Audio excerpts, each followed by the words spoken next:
Showbiz Fanatics, Catherine Bernardo and Alden Richards ganap sa 2020 more Pamas or Guillermo Pamas Awards Night. Ang lahat ng yan. But before that, if you haven't subscribed yet to my YouTube channel, please don't forget to like, share, and subscribe at i-hit mo na rin ang notification bell for more showbiz updates. Bago tayo magpatuloy, of course, nais ko pong i-shout out at pasalamatan ang lahat ng mga Katden fans, Catherine Bernardo and Alden Richards na patuloy lagi pong nanonood at sumusubaybay sa mga videos natin. Bago tayo magsimula, panoorin natin ang video na ito kung saan pinasalamatan ni Catherine ang ilan sa mga Katden fans. Let's watch this. Official. Hi guys! Nice to meet you! Maraming salamat sa pa-flowers kay Mama and para rin sa akin. Happy Mother's Day to all the moms out there and I'll see you guys soon. Yes? Thank you! Okay, thank you, Ka! Hi! Captain Official. Hi guys! Nice to meet you! Maraming salamat sa pa-flowers kay Mama and para rin sa akin. Happy Mother's Day to all the moms out there and I'll see you guys soon. Yes? Thank you! Okay, thank you, Ka! Hi! Abot nga ang ngiti ni Miss Catherine Bernardo nang abutan siya ng isang bouquet of flowers ng ilan sa mga fans or Katden officials dahil finally na-meet niya na rin ang ilan sa mga fans, yung group of fans po ng Katden, at naniniwala talaga siya na meron talagang sumusuporta sa tambalang Catherine Bernardo and Alden Richards.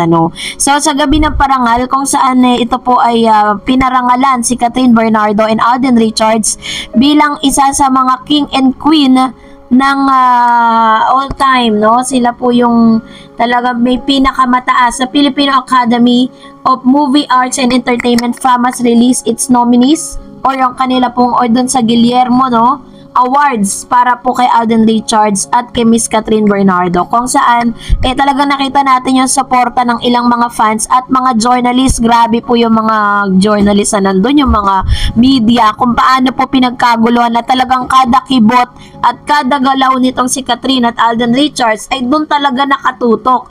Imbis na tutukan yung ilang mga actors and actresses na mga aawardan, parang si Catherine at si Alden Richards lang ang pinagkaguluhan at talagang sinalubong ng ilang mga talagang masasabi mo na mga media, no? The highest grossing Filipino film of all time, binigyan din ng award ang Rewind, the Louis Ignacio Film Papa Mascot, and A Very Good Girl, and blockbuster thriller A Very Good Girl with coincidentally both star Dali De Leon. So binigyan din ng award itong si Alden Richards sa kanya pong pagganap. At talaga namang masasabi natin na big blessing ito para sa Katden. At ito rin po yung isa sa mga patunay na talagang pag pinagsama itong king and queen na ito, talagang yayanigin po nila ang sinihan, ano?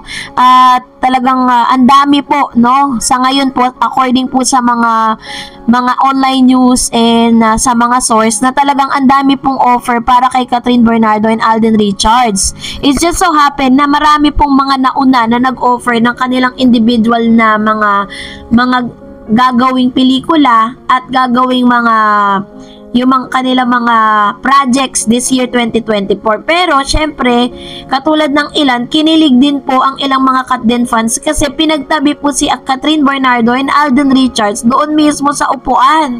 Kaya sobra po grabe po yung mga pangyayari na yun at kung paano alalayan ni Alden Richards si Catherine during those times, talagang masasabi mo na may kilig factor talaga silang ipinakita during the awards night. Pinasalamatan din ni Catherine Bernardo ang ilan sa mga nakasama niya at ang pinakahuli yung mga true friends, no? Lagi niya pong sinasabi yan every time na nagkakaroon po siya ng speech.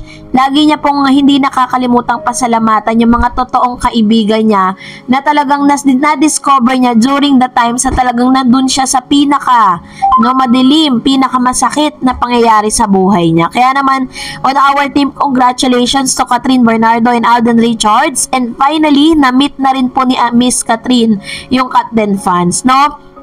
Naghanap din tayo ng ilang mga interviews kay Alden Richards kasi ang mga interviews lang po na napapanood natin is all about Catherine Bernardo eh.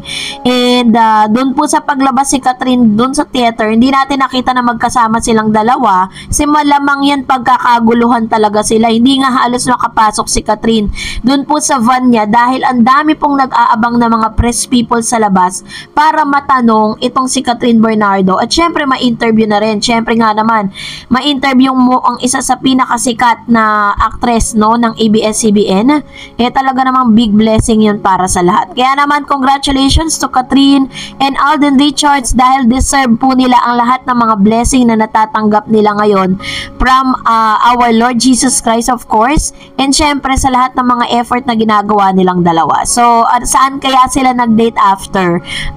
Totoo kaya yung mga balita na si Alden Richards mismo ang talagang sabay po na nagtungo dito po sa kung saan pinangyarihan o naganap ito pong awards night na ito, no? So, ang sarap lang sa puso na talagang makikita mo na nagkakamabutihan na talaga ang isang Alden Richards at isang Catherine Bernardo. Kaya naman abang-abang lang tayo guys kasi aside from those movie na nakaplano para sa kanilang dalawa, meron din po sila mga endorsement shoot na nakaabang din. So, tinatapos lang yung ilang mga parang kasi may mga bago pong endorsement si Catherine So, isasabay or para magkakaroon sila ng endorsement shoot nitong si Alden Richards. So, let's wait and see. At dahil dyan, narito ang ilan sa mga nakakatawa ninyong mga komento patungkol sa Katden. Unahin natin ang komento ni Miss Mary Jane Kalonge, just let her be, let her decide for herself. Kung saan siya masaya, that's it. Stop the negativity. She deserves to be happy. She deserves to be loved with a real man. True. Dami kasi mga talagang negatibo at ang dami talagang magmula po nung uminit at napag-usapan po sa social media at inabangan ng ilang mga netizen ng Katden. Ang dami na pong naglabasang basher.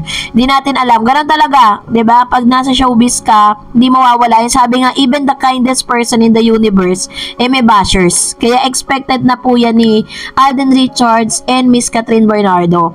Lalo na sobrang sikat silang dalawa. And of course, sabi ni Ma'am si Anastasio, Lord, lagi mong patnubayan ang Katden, naway lagi silang ligtas sa lahat ng masama.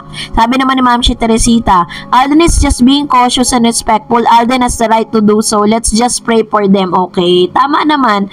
So, napaka marespeto at tama po yung sinasabi dito ni Ma'am si Teresita na very cautious talaga itong si Mr. Alden Richards sa mga sasabihin niya, sa gagalaw niya, diba? Para hindi yun maka-apekto sa kanilang dalawa. Sabi ni Anastasia Malabo, sana totoo na yung love mo Alden kay Kat.